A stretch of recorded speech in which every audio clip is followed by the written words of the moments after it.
All right.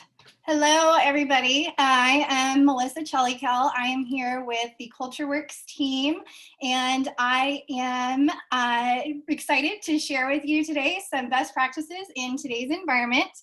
I will dive into just a couple housekeeping items with you. Hopefully you all can see my screen. If you can't, feel free to private message me in the chat. My username in here is CultureWorks. I want to make sure that you all are muted. So hopefully you are. If for some reason you're not, just make sure that you check the little red microphone box. And we do ask for this that you turn off your video so that we eliminate audience distractions. If it was, more of a roundtable discussion and, we were wanting to see your faces, obviously, and engage and interact, then we would love to see you on video. But for the purpose of today's webinar, we're going to keep it as no video except just for me here on the screen. And as we're going through, if you do think of any questions that you might have, please privately message CultureWorks and not the everyone group. That can just get a little bit distracting with things flashing and notifications popping up. So just ask that you message just me, CultureWorks, if you have a question. And at the end, we're going to go into a Q&A lasting until about 12:45 p.m. So if you'd like to stay for the Q&A, definitely please do. We have a bunch of our culture operations specialist team from CultureWorks here today on today's webinar. So we'd all be happy to get your questions and help you through the things that you all are working on right now. Additionally, a recording will be available for you to share with your team later today. So if you miss something, if you have to pop away for a couple minutes or whatnot, just don't fret. We will have a recording available for you. So again, just mute yourself, turn off your video. If you're asking questions, privately message, and then we'll have a Q&A here at the end. So a little bit about CultureWorks. A lot of you that are on here today are legacy clients, you're stakeholders that we've known and loved for years and years and years, but we do have a new look. We are CultureWorks now officially, and we're still offering those awesome HR and talent assessments, integrative HR support, culture operations, management coaching, as well as learning and development. And a tagline that's kind of fun that we've been using the past few weeks or so is, we keep you together when social distancing keeps you apart. So it's kind of, one of our goals right now, obviously, as CultureWorks, is to make sure that your culture is working through this. So it's culture connectivity for your purpose, people, and processes. And if you want to get in touch with us, if for some reason, a team member had forwarded you this, or you're outside of our usual network, feel free to reach out to us. The ending slide has all of our contact information. And then when we send you the recording, we'll also be sure to include all of our contact info as well. So if you need to reach out for any of the services that are outlined here, we'd be happy to get you started. All right, so moving into our discussion topics for today, we're going to be going over mostly leader-focused topics to kind of trickle down into your teams. So, come from this with the standpoint of, okay, yes, I might know this tiny piece of information, or this bullet point doesn't really apply to me or whatnot. Kind of take everything with a grain of salt. And if there are things that you want to pass through to your team, maybe your middle managers, maybe your new supervisors, your new managers, by all means, kind of come at this from their eyes so that you can really trickle down this information to your teams. So we'll be going over some remote communication tips, working from home productively, engaging your remote workforce as a leader, fostering healthy company culture within your remote team. So kind of like we said, is your culture actually working right now that we're in this sort of new situation?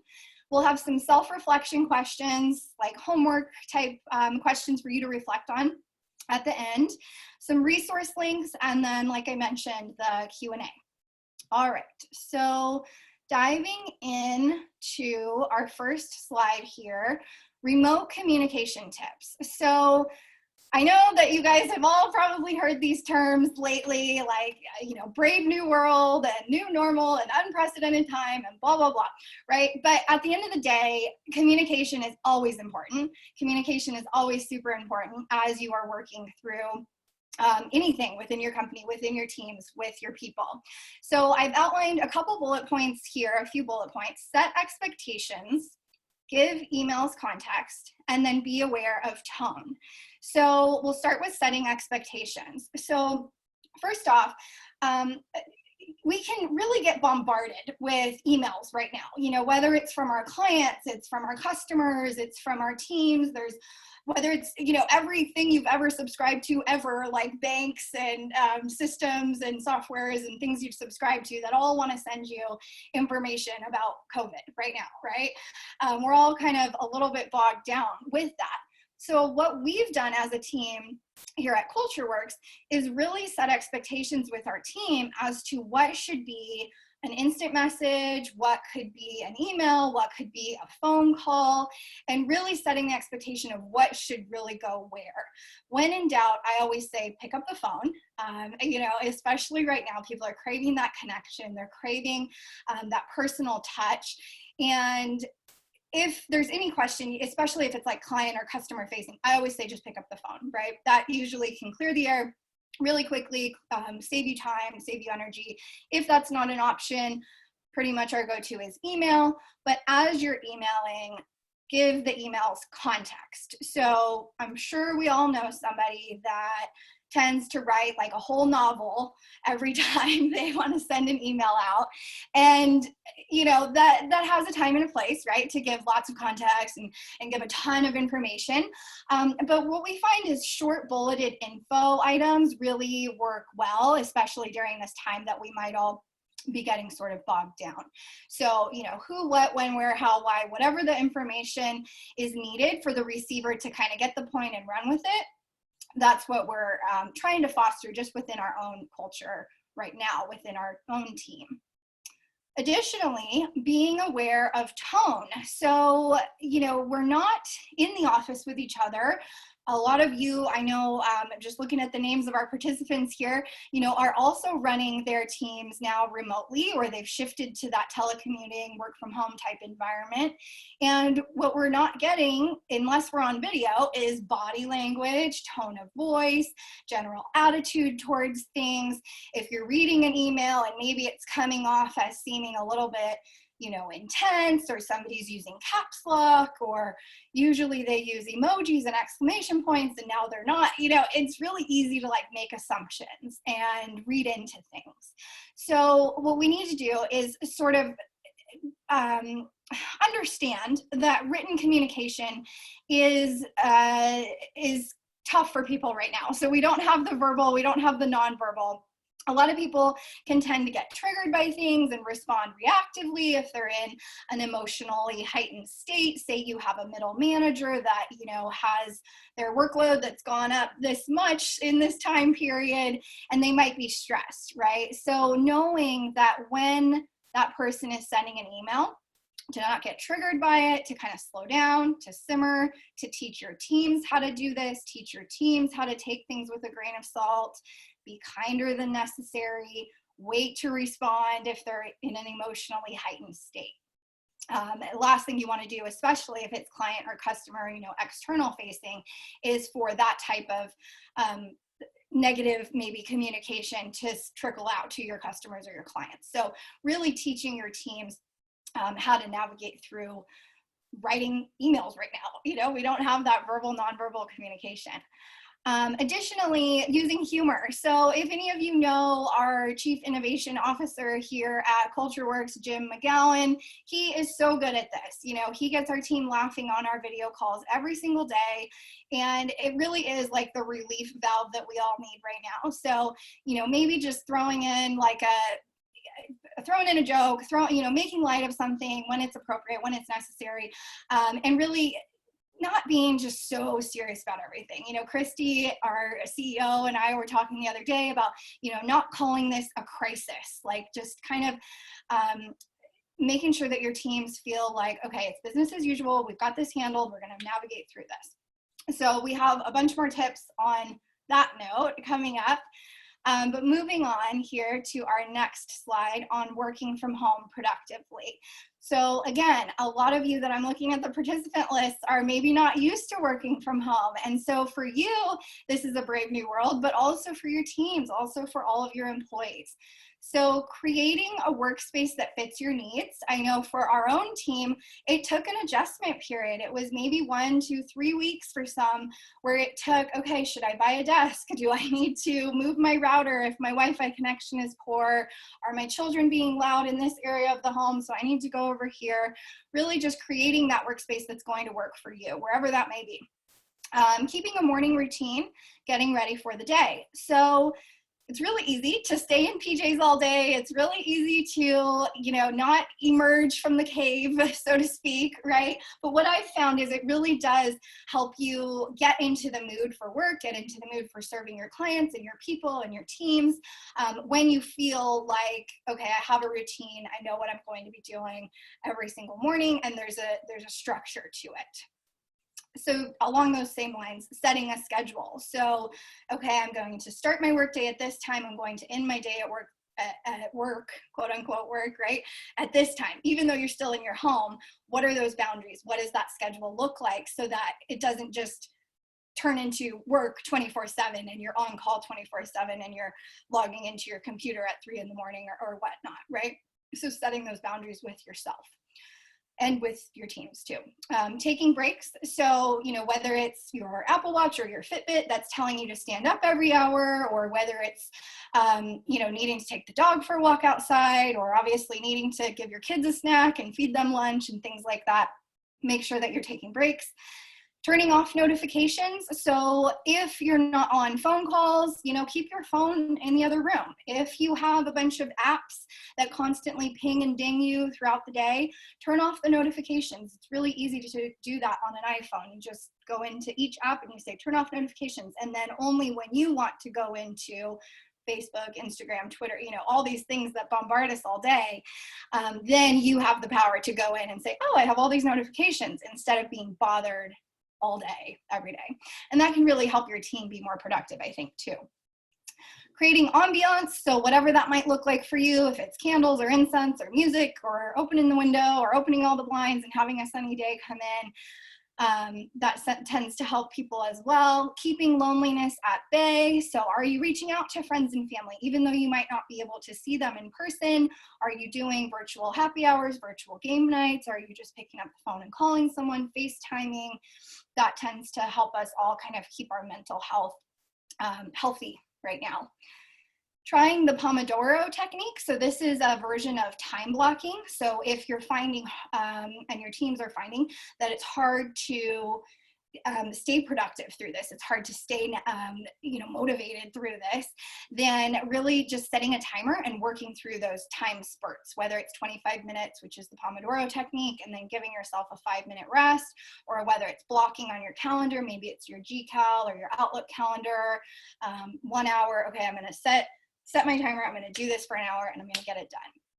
And then setting expectations with those that you live with. So if you have spouses, if you have roommates, if your teams have children, if you have children, making sure that they know, what are your working hours? What are the expectations? What's the noise level? What's the I'm on a call signal, and then staying positive through this, which we'll get into a little bit on mental health and promoting balance here in a moment.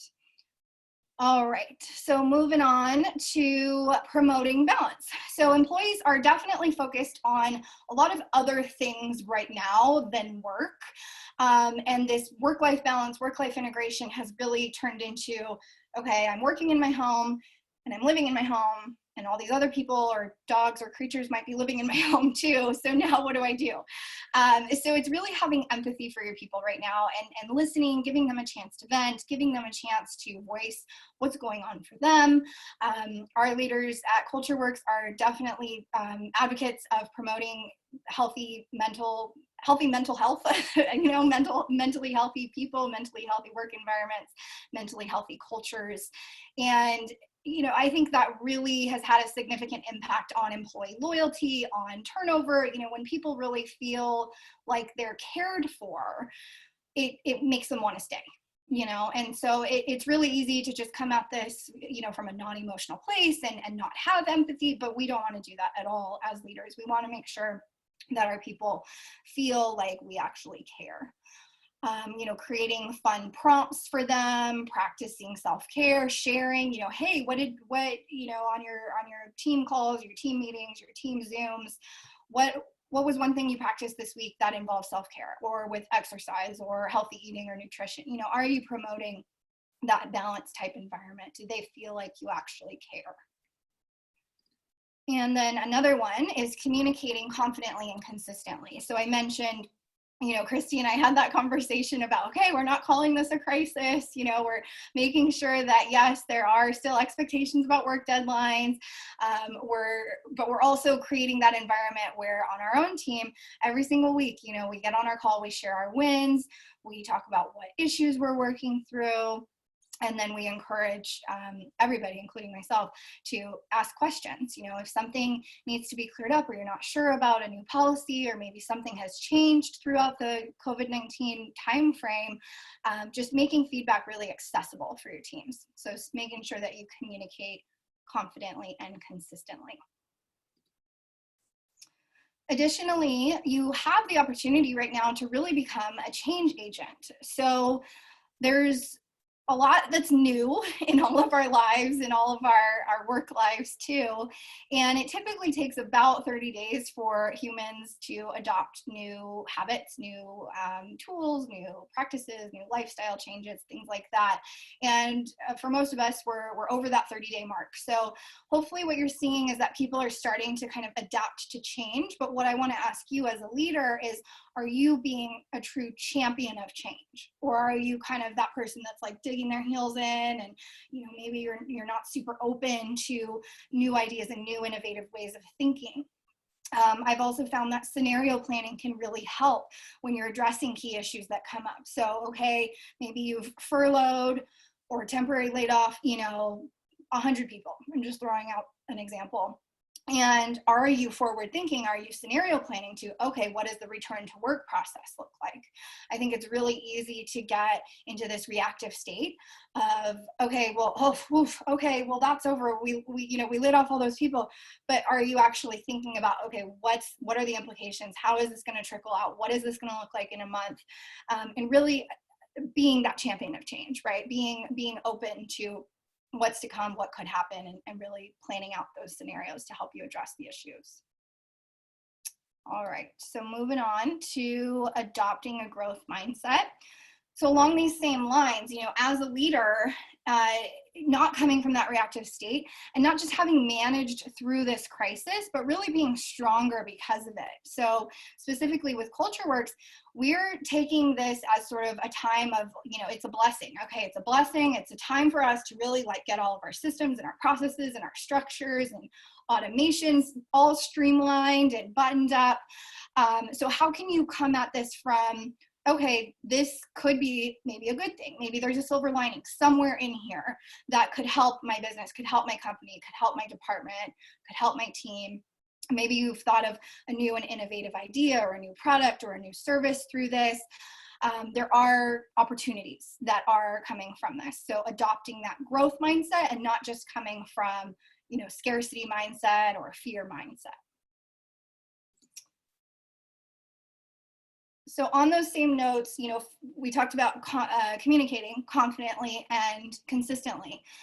So really making sure that when you're communicating, that you're maintaining transparency, that you're holding your one-on-ones or your check-ins or whatever that might look like for your particular organization. Are you doing video conferences because it's a more intimate type connection where you can see the body language and hear the tone of voice? Or are you just messaging people in all caps and everything's very intense right now, right? How are you communicating in a way that is fostering a healthy company culture? Focusing on the positives. So I mentioned, in our own team and in a lot of our clients' teams, whether it's a weekly meeting or a daily huddle or even a bi-weekly check-in, are you sharing your wins? Are you shouting people out on your team? Are you giving pats on the back? Are you you know, giving a chance for the team members to reflect for themselves on what their wins were. Again, this is sort of a crazy time for most of us, and especially like our middle managers and people that are new to being a supervisor. They're having to now not only manage the new additions and changes that have come into their usual workday, but then they're also managing the fear and the anxiety and stress of the people that report to them too, right? So really giving them a chance to go, oh my gosh, look how much progress I've made. Wow, it's been 30 days and we came from here and now we're here, and recognizing that, you know, fostering that positive environment. Creating mini groups and task forces. So right now, training and development, learning and development probably is not going on as much as it was, or maybe it's non-existent. There's only, you know, so many hours in the day, and some of your people might be using that extra commuting time where they would have been coming into the office to learn a new skill or take an online course or whatnot. But when it comes to your actual business and your actual organization, are you giving people a chance to step up to, you know, be leaders right now? Are you saying, okay, well, this is the situation with area A, B, and C of our business right now that is completely new. There's research needed. There's more info needed. Maybe we need to call in third-party help. And you're setting task forces and you're saying, okay, this group of 5 people and this group of 5 people and this group of 5 people, and asking them, okay, what interests you? Where do you want to go? What task force do you want to be on? What mini group do you want to be in? And that gives them a sense of A, community, B, leadership, and C, like they're still growing through this and they're not just stagnating, or they're not just kind of, you know, rotting away like in their homes, you know, by themselves and not feeling like they have any connection or any growth opportunities through this. So that's what we've really found is working for many of our clients, is being open to those new ideas that these team members might have that you might not have even known that they had these leadership capabilities had you not given them the chance. So we're at 12:24. We're going to go through some self-reflection questions. So all of these touch on one of the topics, one of each of the slides of topics that I've presented today. So how are you keeping your team informed? Is it through chat? Is it through Zoom calls or video calls of any kind? Is it through phone calls? Is it through emails? Really just thinking, okay, how am I keeping my team informed? But also, is it effective? You know, are they getting it? Or are they bogged down with emails so they're not even reading the emails I'm sending them? Or they're not super tech savvy, so they don't know how to navigate our IM system, but really assessing, okay, how are they being informed, and am I communicating in a way that's effective? Are your people learning anything new about themselves, about clients, about your industry, about your company during this time? So where are those little sparks of innovation that could be popping up right now, where you might create a whole new service line for your industry, or you might innovate something within your company that you've been meaning to do for 5 years and you haven't had the time, and then now that things have kind of calmed down in this area of business, you're able to really dive in and streamline and systematize right now. So thinking about the innovation piece there.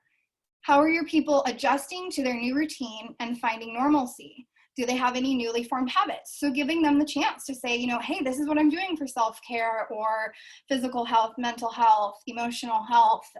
This is what I'm struggling with. I have kids, or I have this, or I have that, you know, giving them that opportunity to share and be vulnerable with each other and open up and foster that sense of community and belonging. Number 4, are you or your team members adding in any new and exciting activities while not having to commute? So I mentioned that just a tad.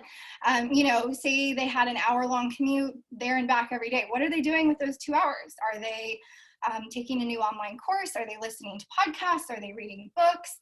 Also asking them those questions. It's kind of cool. You know, if my manager came to me and asked me that, I'd say, wow, oh, he or she really cares about me. That's awesome. Number 5, how are you and the people you manage staying balanced emotionally, mentally, and physically through this? So on those same kind of lines, you know, promoting that balanced conversation. How can you be a strong leader for the people you manage? So navigating that fear, navigating maybe that anxiety, that stress. I want to mention on May 13th at the same time, same place, 12 p.m. Pacific Standard Time, myself and my colleague, Erica Miller, are going to be leading a webinar on wellness, so employee wellness and mental physical health throughout this time. So that's May 13th. You all will be receiving emails regarding that coming out, but that'll be another great topic to really dive into, okay, how can I promote, you know, this balance culture and this mental health culture? How can you guide your people through fear? So same kind of note, right? Are they living in that scarcity mindset, or are they living from that growth mindset? How can you take this opportunity to create resilience, promote out of the box thinking, and make process improvements? So even for your clients, for your customers, what are the things that they're facing right now? What are the things that you've shifted gears to then go help them with that might not be in your usual scope of work or in your usual wheelhouse? What are you doing right now to be that innovator and be that Imagineer and take this opportunity and that, you know, quote unquote silver lining, right, to really make this a good situation that you can thrive in and not just survive in? Number 9, how can you do that for your clients and customers as well? And number 10, what are some culture building wins that you personally as a leader have experienced during the past month? Again, it's really easy to get bogged down. It's really easy to get stressed through this, and it's reflecting on, okay, wow, oh my gosh, I took my organization from here to here. Look what I've done. Look at that progress. What are all these little wins that led up to that? And that can make you feel definitely more confident as a leader. All right, so a couple informational links before we dive into our Q&A period. So these are just a few websites. We have a ton of websites that we've been emailing out, I know, with employee resource links like food assistance, housing assistance, things like that, things you can do in the community, helping out various animal shelters and school programs and things like that. And we will have a COVID page on our website soon. So our new website is www.cultureworkshr.com. And that's coming soon. Right now, we do have a blog up on our site already with a lot of what we've been talking about today. So if you'd like to visit that, again, cultureworkshr.com and it's /blog. Feel free to follow us on social media as well. We're posting tips and tricks daily on Instagram, Facebook, and LinkedIn. So make sure you're following us there for more resources. And then again, you know, checking the CDC, checking with the WHO, learning more about the FFCRA or the CARES Act if that is affecting your business specifically, keeping up to date on what's going on in California. It looks like, I'm looking at our participants, it looks like all of you are in California. So these are some great links as well as our own blogs and our own content that we're sending you. All right, so it's 12:30. I'm gonna open up the chat to Q&A. You guys all are muted and your videos are off. If you prefer to ask a question verbally, just raise your hand. You can go down to the bottom of your screen in your Zoom, and there's a spot where you can look at the list of participants and you can actually raise your hand if you'd like to ask a question. Otherwise, I will click over right now to my chat box. See if I have any questions. Nope, just a message from Jim. All right, I don't see anyone raising their hand. But again, I will be, I did record this and I will be sending it out to all of you so that you can share it with your teams. If you have people on your team that you're like, oh my gosh, this person really needs to hear this. It's quick, it's short, to the point. Again, right, being consistent, communicating confidently, transparently, and consistently, super important. So webinars like these can help your teams, you know, just get the information, run with it if you want to share that link out. Looks like we don't have any questions right now, so thank you all so much for your time, and I'm going to go ahead and end the meeting.